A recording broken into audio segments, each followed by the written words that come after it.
You ever feel like you're the only sane one in a family full of actors who never got cast in the drama they thought they deserved? That's how I describe my life. Name's Evan. I'm 33, single, and about as ordinary as a guy can get. I wear the same hoodie 3 days in a row when I work from home. I know my barista's dog's name, and I've never once posted anything on Instagram. But somehow, I wound up in the middle of a real-life soap opera that ended with cops, lawyers, and a jaw-dropping family betrayal I still don't fully believe happened. I never asked for any of this. All I did was inherit a house and try to do the right thing. But I guess when there's money involved, even blood turns cold. Let me back up a little. My grandparents, Henry and Margaret, were the kind of old-school couple you don't see anymore. Married for 57 years, raised 3 kids, worked until their backs gave out, and never missed a Sunday at church. They lived in the same 2-story colonial house for over 4 decades, a place that somehow still smelled like fresh-baked cinnamon rolls and wood polish. That house was more than bricks and paint. It was memory. It was tradition. It was a place where I spent every Christmas morning until I was 25, where my grandpa taught me how to change a tire and my grandma showed me how to make lasagna from scratch. It was a sanctuary from the mess that was the rest of my family. Because the rest of my family? Well, let's just say they didn't inherit my grandparents' sense of loyalty. My mom, Diane, is complicated. Growing up, she had this ability to make you feel like everything was your fault, even if it wasn't. She wasn't abusive in the way movies show, not physically, but emotionally. Oh, she was a maestro. Guilt was her favorite instrument. She could pluck it like a violin string until you felt like apologizing for simply existing. My dad left when I was 10, and she made sure I never forgot who ruined the family. Spoiler alert, it was somehow me. Then there's my older brother, Caleb, the golden child, the one who could do no wrong. When he dropped out of college after 2 semesters, it was because college just isn't designed for people like Caleb. He's too smart for the system. When he wrecked my mom's car during a night out drinking, she bought him a new one. Meanwhile, I once got grounded for forgetting to put the cap back on the toothpaste. I learned early that I wasn't part of their club. I was the afterthought, but I didn't mind. Not really. I had my grandparents, and they saw me. When they passed, within 6 months of each other, bless them, it hit me hard. Grandma went first, peacefully, in her sleep. Grandpa followed not long after. Everyone said he just couldn't live without her. At the funeral, my mom and Caleb made this big show of grief, sobbing and clinging to each other like they were starring in some kind of Hallmark special. I watched it all from a few rows back, jaw clenched, because I knew how little they'd shown up while Grandma was sick. I was the one taking her to appointments. I was the one filling her prescriptions and helping Grandpa sort through bills when her mind started to go. They sent flowers. I showed up. That was always the difference. When Grandpa's lawyer called me a few weeks later to discuss the will, I was expecting, I don't know, maybe a sentimental trinket, a watch, a photo, something small. I wasn't expecting the house. But that's exactly what he left me. Not split between family. Not held in trust. He left the entire property, worth around $1.2 million, once you counted the land and the location, solely to me. Clean and clear, aside from an old line of credit they'd taken out for some home repairs and medical bills. At first, I was stunned. Then, almost immediately, I felt this crushing sense of guilt. I could already hear my mom's voice. How could you let them do this to your own family? Your own brother? We're struggling too, you know. But the lawyer must have sensed my hesitation, because he said something that stuck with me. Your grandfather told me. Evan was the only one who ever came through. The only one who never needed to be asked. That house is his now. He'll take care of it. He'll respect it. I'll never forget that. So I took care of it. I didn't sell the house. Didn't flaunt it. I quietly transferred the deed into my name. Paid off the remaining balance using savings and some inheritance Grandpa left in a separate account, and kept everything up to date. Taxes, insurance, even the little things like repainting the fence and resealing the driveway. I moved in a month later, not to brag or own anything, but because it felt right. Like I was honoring them by keeping the place alive. Of course, I didn't tell my family right away. That wasn't a secret I wanted to drop over Sunday dinner. At first, they didn't ask questions. Caleb assumed the house was in probate, and that we'd all be splitting it once the lawyers figured things out. I didn't correct him. I figured there'd be a time and place to sit down and explain everything calmly. Legally, everything was mine. But emotionally, That's a minefield you step through slowly. Except Caleb and my mom don't do slow. They bulldoze. It started small. Offhand comments. Little jabs. One time, I mentioned painting the upstairs bedroom, and my mom said, "Hope you're not spending too much. We'll want to redo the place properly once it's listed." I raised an eyebrow. "Listed? For sale?" she said casually. "I mean, obviously we'll all need to agree on the final buyer. But that place is worth a fortune, Evan. Don't get too attached." I wanted to say something then. I really did. But I just nodded and changed the subject. Part of me hoped she'd figure it out on her own. That they'd come around and ask, "Hey, what did Grandpa actually put in the will?" But no, they just assumed. And then they started showing up more. Caleb stopped by once a week. At first, it was under the pretense of checking in, but quickly turned into him critiquing everything I was doing. "You really shouldn't use that paint color.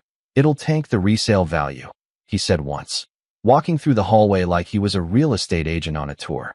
Another time, he brought his girlfriend over, and I caught her taking selfies in the living room, saying, "This lighting's gonna be amazing once we get the place and open it up." I already have a Pinterest board for the Reno. It was like they'd already decided I was just squatting in their future investment. My mom wasn't much better. She brought over boxes of old family junk, things she didn't want in her own apartment, and dumped them in the basement. "These belong here," she said, not even asking. "It's the family home. Might as well start clearing out the clutter for when we stage it." She was talking like she already owned it, like she'd just assumed the house would be split down the middle and that I was some kind of glorified house sitter in the meantime. It kept escalating. But the moment I really knew things were about to spiral, that came one Thursday afternoon when I found Caleb in the garage, measuring, tape measure in hand, scribbling notes into his phone. I watched him from the side door, my stomach nodding. "What are you doing?" I asked. He didn't even look up, just getting dimensions. "Thinking of converting this into a guest house. Or maybe a music studio. Gotta make this place modern, man. Grandpa had good bones here, but it's all outdated." He finally looked up and smiled. "Don't worry. You can keep your room. For now. My room." I didn't say anything. I just turned around and went back inside. Locked the door behind me. My hands were shaking. It wasn't just about the house anymore. It was about me. They didn't see me as the rightful owner, or the grandson who took care of everything while they were busy pretending. No, they saw me as a placeholder. A temporary inconvenience standing in the way of their payday. And I realized I wasn't just going to have to explain things to them. I was going to have to defend what was mine. But I had no idea just how far they'd go, or what they were planning next. And when they showed up at my door that Friday, grinning like they'd already won, I knew I was in for something way bigger than a family argument. That was the day everything changed. I didn't sleep much the night before it happened. Call it instinct, or maybe just the echo of my grandpa's voice telling me to stay sharp, kid. But something had been gnawing at my gut since Tuesday. That's when I got a cryptic text from my mom. "Don't be surprised if things move fast now. Just go with it. It'll be better for everyone." No context. No follow-up. I replied with a simple question mark. She left it on read. I couldn't shake it. I kept replaying her words while I paced through the halls of the house that night, passing family portraits they probably hadn't glanced at in years. I paused in front of one. Me at age 7, missing a front tooth, sitting on Grandpa's lap while Grandma adjusted my crooked bow tie. Caleb was in the corner of the photo, arms crossed, looking like he wanted to be anywhere else. Even then, we were different. By morning, the sky was overcast, thick with that sticky, late summer humidity that clings to your skin. I brewed coffee and stared out the window, trying to convince myself I was overthinking things. That the text meant nothing. That maybe she was just emotional. At 11:42 a.m. sharp, the doorbell rang. I wasn't surprised to see Caleb standing there. I was surprised to see he wasn't alone. Behind him stood my mom, her arms folded like she was about to fire someone at a PTA meeting, and this part made my brain short-circuit. A guy in a cheap suit holding a manila folder. He had the posture of someone who played lawyer more than he practiced it. "Morning," Caleb chirped like we were meeting for brunch. I blinked. "What is this?" My mom stepped forward. "We didn't want it to come to this, Evan. But you've left us no choice." "No choice?" I echoed, heart thudding. The fake lawyer guy cleared his throat. "Mr. Thatcher. Evan, I'm here representing the Thatcher family estate and facilitating an order for transfer of possession of property." He handed me the manila folder like it was a gift basket. Inside were a few loosely stapled sheets of what looked like generic templates, one titled Notice to Vacate, another labeled Provisional Asset Agreement. Most of it was filled in with vague, clunky legal language, and Caleb's full name was scribbled into the New Tenant section in pen. I stared at it, then looked up. What is this garbage? Mom clicked her tongue. Let's not be difficult. The house is being reassigned to family, like it should have been from the start. The will was clearly unfair. We've consulted someone. She nodded at Discount Law School over there. And it turns out we have more rights than we thought. Caleb grinned. You're out by the weekend. It was surreal. Like they'd rehearsed this. Like they thought they could bluff me out of my own house. I didn't even raise my voice. I just held the folder out to Caleb and said, "You might want to read the name on the title again." He scoffed. What title? I didn't answer. Just turned and walked down the hallway, toward the office where I'd stored all the official documents after the deed transfer. I came back holding the certified title, complete with the county stamp, date, and, most importantly, my name, in big bold letters. I handed it to their lawyer. He flipped through it. His face paled. This isn't, he glanced at my mom. She grabbed it from him, her eyes narrowing. This isn't final, she snapped. This doesn't mean anything. It's legally binding, I said, still calm, but my hands were starting to tremble. You want to contest it? Be my guest. But you're not kicking me out of anything. The silence that followed was thick. Caleb finally snorted and muttered, You always were a selfish little freak. Then they left. No apology. No, we'll talk later. Just a slammed door and the stench of entitlement lingering in the air. I wish I could say that was the worst of it, but it was just the beginning. That night, I couldn't sit still. I paced the living room, the kitchen, even the upstairs landing. I kept thinking about how calculated it all was. The lawyer, the fake documents, the coordinated arrival. They'd really tried to ambush me like I was too dumb to see through it. I thought maybe that would be the end of it. Maybe they'd realized they'd overplayed their hand. But I should have known better. 2 days later, I came home from the grocery store to find a moving truck idling in the driveway. There were 2 guys unloading dolly carts stacked with boxes, both marked Caleb, studio equipment. I blinked twice, thinking maybe they were lost. Then I saw Caleb, in sunglasses, drinking an iced coffee on my porch swing, legs crossed like he owned the place. What are you doing? I asked. He didn't look up. Taking what's mine. One of the movers turned to me, puzzled. You're the owner? Yes, I said. This isn't happening. Put everything back. We already unloaded half of it, man, the guy replied, rubbing the back of his neck. I don't care. I snapped. He's trespassing. Caleb stood up, now clearly annoyed. This isn't over, Evan. You think that piece of paper makes you king of the castle? You forget who earned this house. Mom and I took care of Grandma and Grandpa long before you came sniffing around. My jaw dropped. You didn't even visit them in the hospital. That's not the point, he barked. I walked straight past him, into the house, locked the door behind me, and called the police. They showed up within 20 minutes. The movers were asked to stop immediately. Caleb tried to show them the fake legal documents again, same ones from before. The officer took one look and said, Sir, this appears to be printed off a free template site. This is not enforceable. Caleb got loud. The cops warned him. He left with the movers, hurling one last threat over his shoulder. You just made a big mistake, Evan. I stood there in the driveway long after they were gone. Heart pounding, chest tight. I kept it together in front of everyone, but as soon as I stepped back inside, the floodgates opened. I sank onto the floor of the foyer and just sat there, staring at my grandparents' old cuckoo clock, ticking away like nothing had happened. That was the moment it truly hit me. They didn't just want the house. They wanted to erase me from it. From the history, from the memory, from the inheritance.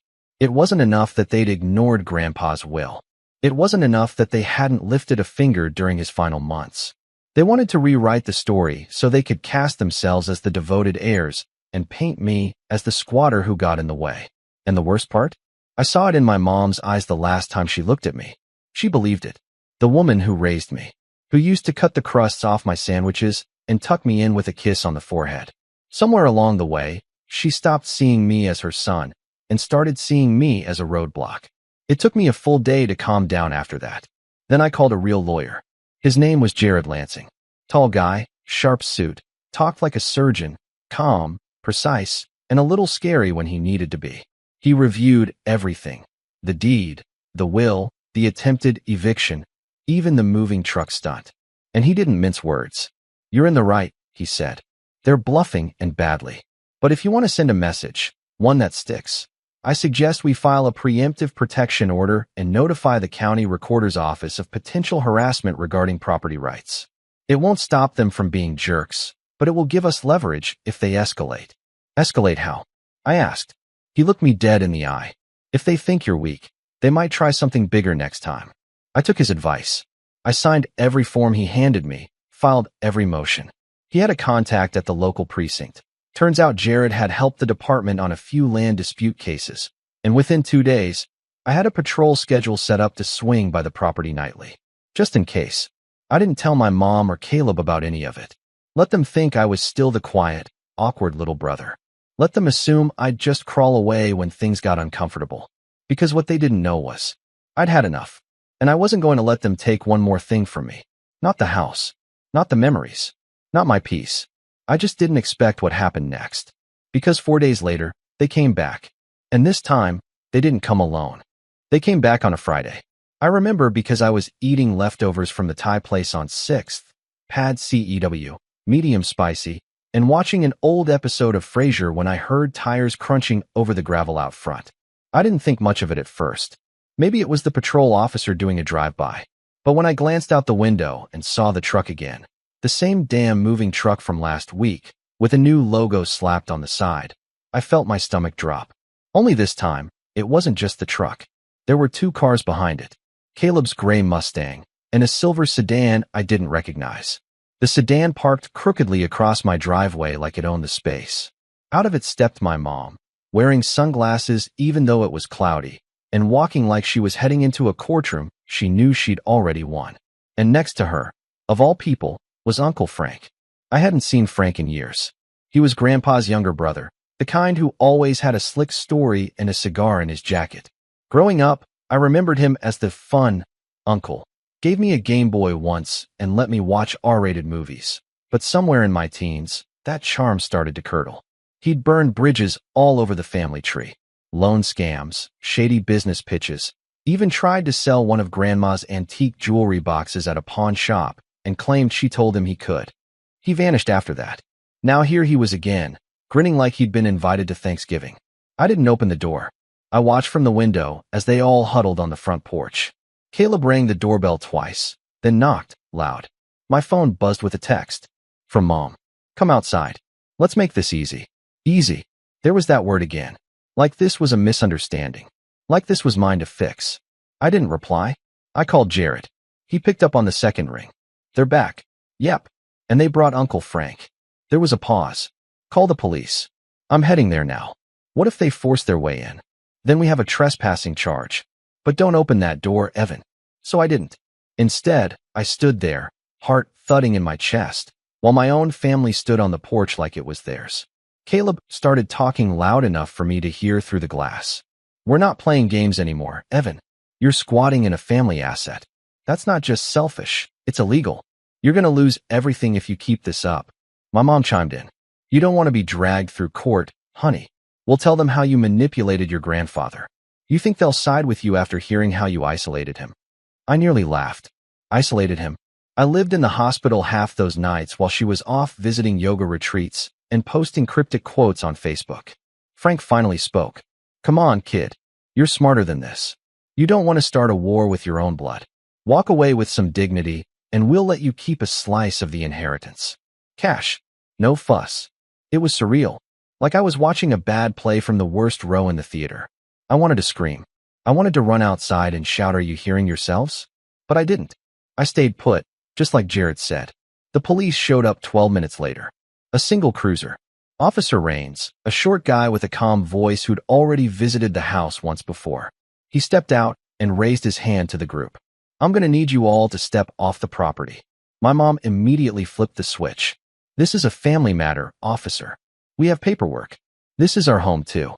"No, ma'am," he said, already sounding tired. "I've seen the paperwork. The deed's in Evan's name. You're trespassing. Unless you want to get cuffed in front of a moving crew, I suggest you leave. Now." Frank looked like he was about to argue, but one glance at the badge and he folded. Caleb muttered something under his breath. My mom. She turned to face the door one last time and yelled through the wood. You'll regret this, Evan. Families don't forget betrayal. Then they left. Again. But this time it broke me. Not on the outside. I stayed composed long enough to thank the officer, nod at the neighbors peeking from behind their blinds, and lock the door behind me. But the second I was alone, I lost it.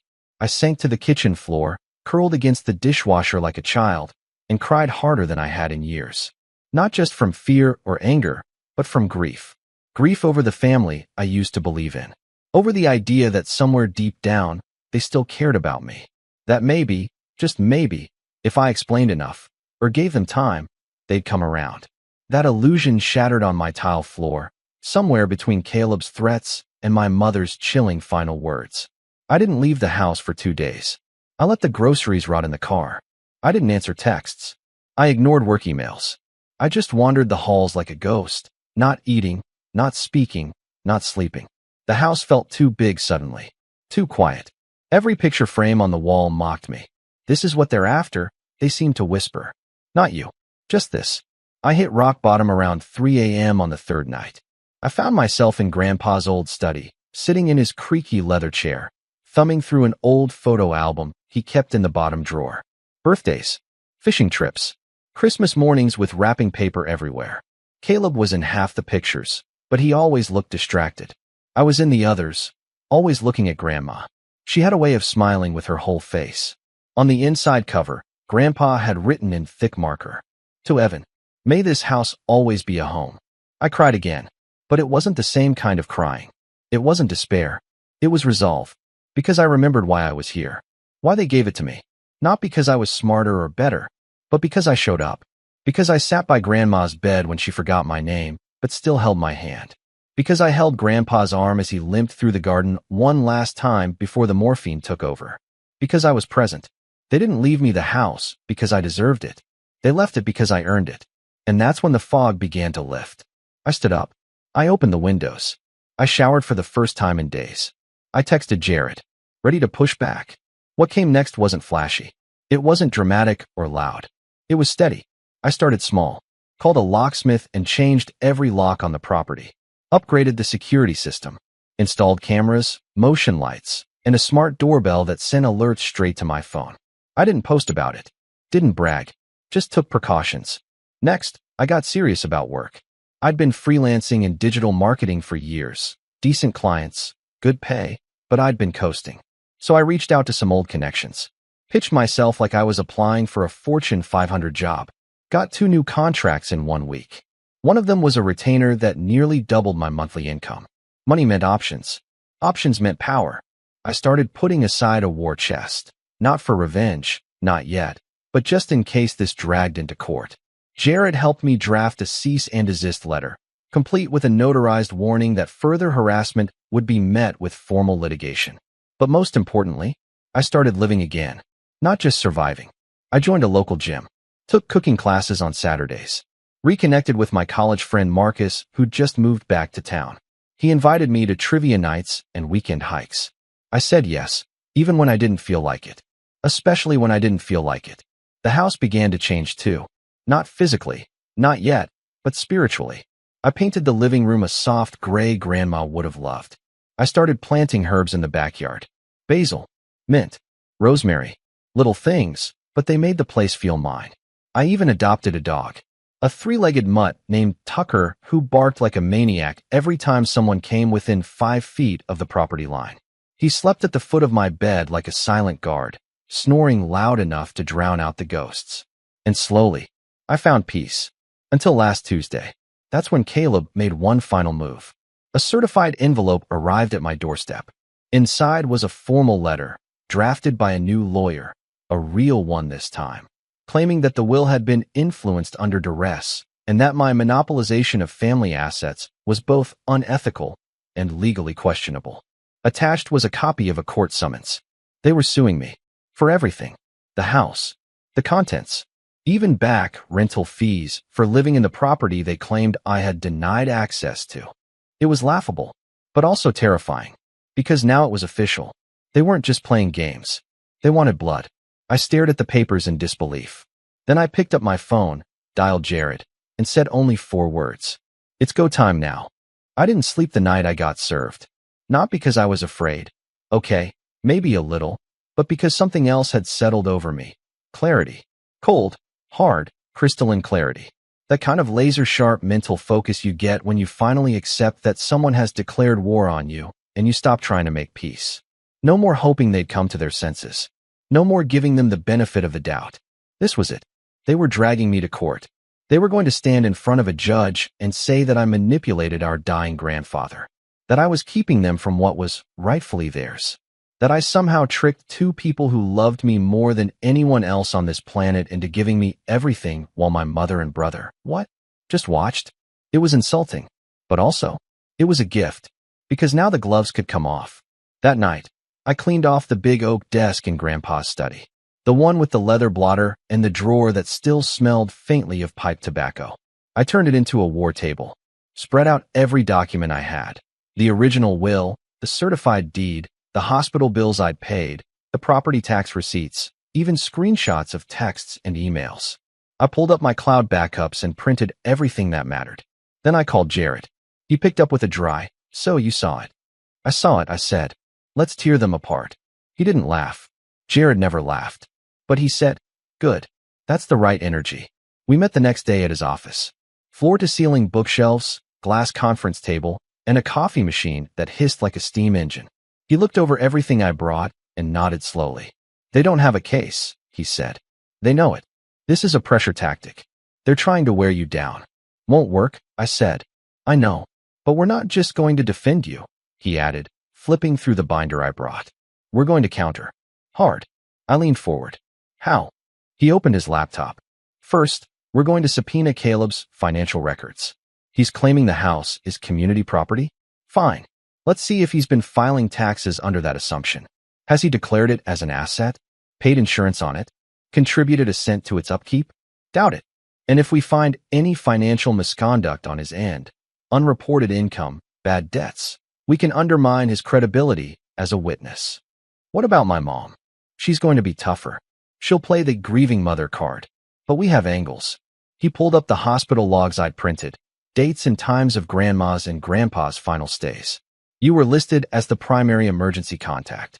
You signed every treatment form. They didn't visit once in the last 4 weeks of Grandpa's life. That's going to matter to a judge, especially if we bring in character witnesses." That gave me pause. "Who would testify for me?" "Already made some calls," Jared said. "The hospice nurse, Anna? She remembers you. Said you were the only family who ever showed up on time. She's willing to write an affidavit. Maybe even testify in person. The hospital receptionist, too. Apparently, she remembers how you'd bring your grandfather donuts every Wednesday." I swallowed hard. I hadn't even thought those moments mattered. "But the real nail in the coffin," Jared continued, "is going to be the video." I blinked. "What video?" Jared smiled. Actually smiled, for the first time since I met him. "Your grandfather recorded something," he said. "The lawyer who handled the will, David Goldstein, called me this morning. Said he forgot about it until I mentioned the case. Apparently, your grandfather insisted on filming a short message when he signed the final draft of the will, just to be safe." My throat went dry. "What did he say?" "You'll see."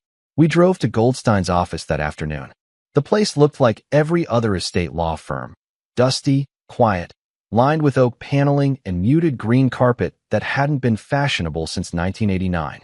Goldstein himself was in his late 60s, balding, with wire-rimmed glasses and a habit of polishing them whenever he had to say something awkward. He welcomed us in and pulled out an old USB drive from his desk. "No one's seen this but me," he said. "Henry wanted it that way. Said if things ever got ugly, this might help settle it." He plugged it into his computer and double-clicked a file labeled h.thatcher_final.mp4. The screen went black. Then a familiar face appeared. Grandpa, sitting in this very room, dressed in his best navy suit, looking frail but sharp-eyed. He cleared his throat and stared into the camera. "If you're watching this," he began, "then something's gone wrong. And I hate that it came to this. But I want to make myself crystal clear. I am of sound mind. I've reviewed this will with Mr. Goldstein here, and I know exactly what I'm doing." He paused, then leaned closer. I'm leaving the house to Evan. Only Evan. No one else. Because he's the only one who ever earned it. Diane, if you're watching, this isn't personal. But you weren't there when your mother needed you. And Caleb, son, I hope you find your path. But it won't be through this house. This house belongs to the one person who never asked for anything, but always showed up anyway. He leaned back. That's all. I trust that'll be enough. The video ended. Silence fell over the room. I didn't realize I was crying until Jared placed a box of tissues in front of me. Can we use that in court? I asked. He nodded. Oh yeah, that's going to hit like a hammer. I left the office feeling 10 pounds lighter, but also a lot hungrier, because now I had what I needed. The truth, the receipts, the voice of the man they were trying to erase. And it was time to flip the script. Back at home, I started getting organized. I built out a full timeline, every interaction, every stunt they'd pulled, down to the texts and voicemails. Jared helped me formalize it into a statement.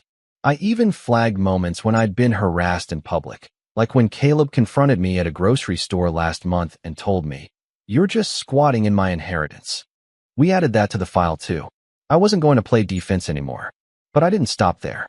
I started reaching out to people who knew my grandparents, church friends, old neighbors, even their gardener, Tony.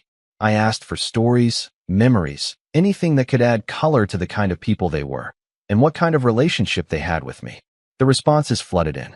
Mrs. Callahan, their neighbor from across the street, sent me a scanned note Grandma had written. Evan brought me tulips today. He always remembers the little things. Tony told me Grandpa once gave him a bonus and said, "Use this for your daughter's school trip." Evan would have done the same. It became clear that this wasn't just a legal case.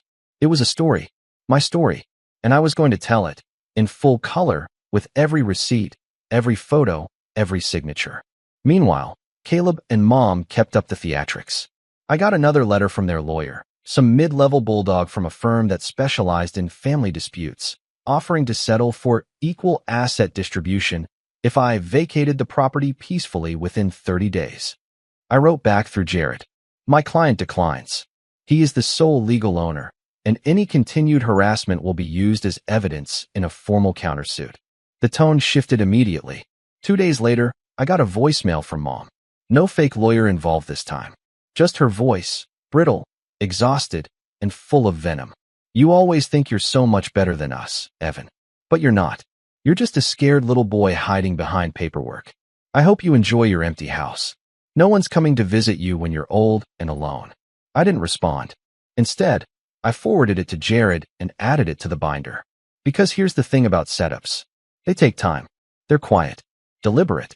You don't make a big speech. You don't tip your hand. You just gather your pieces, one by one, until the trap is set. And when they least expect it, when they think they're still in control, that's when you spring it. The court date was set for 3 weeks out. I circled the day on the calendar in red ink. And then, I went to work. Court was scheduled for a Monday. I wore my grandfather's navy blue suit, the same one he wore in that video. It had been tailored down a bit. It hung a little loose on me otherwise, but I made sure not to touch the lapel pin. A tiny silver eagle. Grandpa said it reminded him to stay sharp and see everything. I could have used that advice back when all this started. Jared met me at the courthouse steps, calm as ever. He was holding a leather case and chewing on the end of a pen like he was waiting for a chess match to begin. "You ready?" he asked. I nodded. "More than ready." "Good," he said. "Because today's not just about proving them wrong. It's about proving you were right to stand your ground." We entered the courtroom and took our seats on the right side. Opposite us sat my mom, Caleb, and their new lawyer, a stiff, overly confident guy named Gregory Shaw, who introduced himself like he thought he was auditioning for a legal drama. He didn't nod at me, just flipped open his folder like he already knew how the day would end. The judge was a woman in her 50s with short gray hair and tired eyes. Her name was Honorable Judge Kayla Stinson, and from the moment she entered, she radiated an air of no-nonsense fairness. The bailiff called the case number. Gregory stood and began. "Your Honor, we contend that the will in question was signed under emotional duress, influenced by Mr. Evan Thatcher, who had isolated the late Mr. and Mrs. Thatcher from their family during their declining health. Furthermore, we will demonstrate that the defendants, Mrs. Diane Thatcher and her son Caleb, were unjustly excluded from their rightful inheritance due to manipulation, coercion, and undue influence. It sounded rehearsed, like a monologue he'd practiced in the mirror. Jared didn't flinch. When it was his turn, he stood slowly, adjusted his glasses, and said, "Your Honor, we will demonstrate that my client was the only family member consistently present for the deceased during their final years. We will present documentation of financial, emotional, and medical support provided solely by Mr. Thatcher, while the plaintiffs were largely absent. We will also provide evidence, including a direct video statement from the deceased, that the will reflects his true, independent wishes, made with full mental clarity." The judge nodded. "Proceed." The case unfolded over the next several hours. First, we walked through the facts. The will, the notarized transfer of the deed, the mortgage payoff from the inheritance account Grandpa had left for that purpose. Everything matched. Everything lined up. Gregory tried to poke holes, but Jared parried each one with effortless precision. Then came the part one was dreading, the accusations. Gregory brought up Caleb to testify.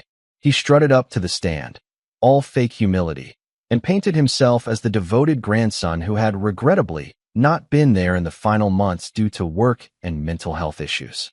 He said he always meant to visit, that he called every week, and that he'd had a close bond with Grandpa that was manipulated and severed by me. Jared didn't object. He let him talk. Then, when it was his turn for cross-examination, Jared quietly asked, "Can you name the last medication your grandfather was prescribed?" Caleb blinked. Can you name his attending physician?" I don't remember the name, but can you tell us the name of the hospice nurse assigned to his care?" Caleb's face tightened. "I didn't memorize all that, okay? That's not the point. But you said you had a close bond. Wouldn't someone with a close bond know who was treating him?" The judge glanced down at her notes. Caleb clammed up. Then Jared brought up Anna, the hospice nurse. She was soft-spoken but firm. "Evan was there almost every day," she said. "He asked questions, took notes. He brought his grandfather coffee and his grandmother crossword books. The rest of the family? I never saw them." Next came the video. The moment it started playing, you could hear a pin drop. Caleb shifted in his seat. My mom's eyes narrowed like she was trying to find a flaw in the footage. But there wasn't one. Grandpa's voice filled the courtroom, calm and deliberate, explaining exactly why he left the house to me. Not out of favoritism, but out of trust. When the video ended, no one said a word for a full 10 seconds. Then the judge leaned forward and said, "Thank you. That's very compelling evidence." But Jared wasn't done. He presented the text from my mom, the guilt trips, the veiled threats, the "you'll regret this" messages. He brought out photos of the damage Caleb had done when he tried to move in, the scratched floors, the broken light fixture, the invoice from the movers who'd been hired under false pretenses. And then he did something I didn't expect. He filed a countersuit, right there, for harassment, defamation of character, and property interference. Jared said, "We are requesting damages in the amount of $47,000, which includes repairs, legal fees, and emotional distress supported by medical records from Mr. Thatcher's therapist." Gregory stammered. "That wasn't disclosed." "It's being filed now, Your Honor," Jared replied coolly. "All documentation is present." The judge called a brief recess. My mom stormed out of the courtroom. Caleb trailed behind her like a kicked puppy. I stayed seated, hands folded, breathing slow and steady. 10 minutes later, the judge returned. "Having reviewed the documentation and heard the testimonies, I see no reason to believe that the will was executed under duress. It is valid and binding. The property lawfully belongs to Mr. Evan Thatcher." Gregory tried one last Hail Mary. "Your Honor, perhaps we could request an asset-sharing compromise." Judge Stinson cut him off. "No, that request is denied." Then she turned to my mom and Caleb. "Furthermore, I find that the defendants engaged in a pattern of harassment and misrepresentation that wasted this court's time and resources. I'm approving the countersuit for damages in the amount of $41,500, slightly less than requested, but sufficient to account for verified costs and emotional distress." She banged the gavel. Case closed. It was over, and it was glorious. The fallout came fast. Caleb tried to delay the payment. Jared filed for wage garnishment within the week. My mom sent me one final text. "You've turned your back on your family. Hope you enjoy the house." Alone. I didn't respond. Not out of malice. Just peace. Because she was wrong. I wasn't alone. I had Marcus. I had my neighbors. I had Tucker, who was currently snoring under my desk. And I had something she'd never understand. Freedom. Not just the freedom to live in my own home without fear, but the freedom to be myself. To know I'd done the right thing. To stand tall in the face of everything they threw at me and say, I stayed true. I held the line. That weekend, I hosted a dinner party. Nothing big. Just 6 people. Marcus brought wine. Anna, the hospice nurse, came with her husband. Jared even stopped by, dressed down for once, and brought his wife and kid. We grilled in the backyard and ate under the string lights I'd finally gotten around to hanging. At one point, I looked around the yard, the laughter, the shared food, the warmth, and realized this house finally felt like a home again. A new one, built not just on old memories, but on new beginnings. That night, as I locked up and turned out the lights, I passed Grandpa's study. I paused, looked at his photo on the shelf, and smiled. You were right, I whispered. They didn't win. Then I walked upstairs, the halls quiet, the air peaceful, the future mine. And for the first time in a long, long time, I slept without looking over my shoulder.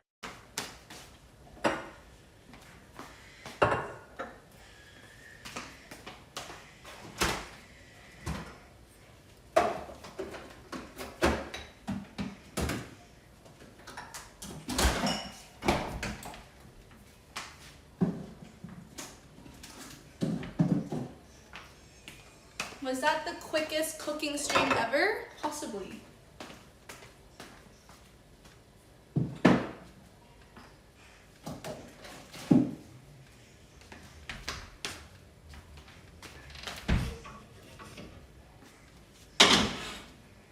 That's pretty fast, right? Nice kitchen. Thank you. I'm shit at the job and didn't finish everything I needed to do during the day. Oh. Well, I can't go home and do it. Is it done? It's done. And then we got the rice right here. And now we need to put it into containers.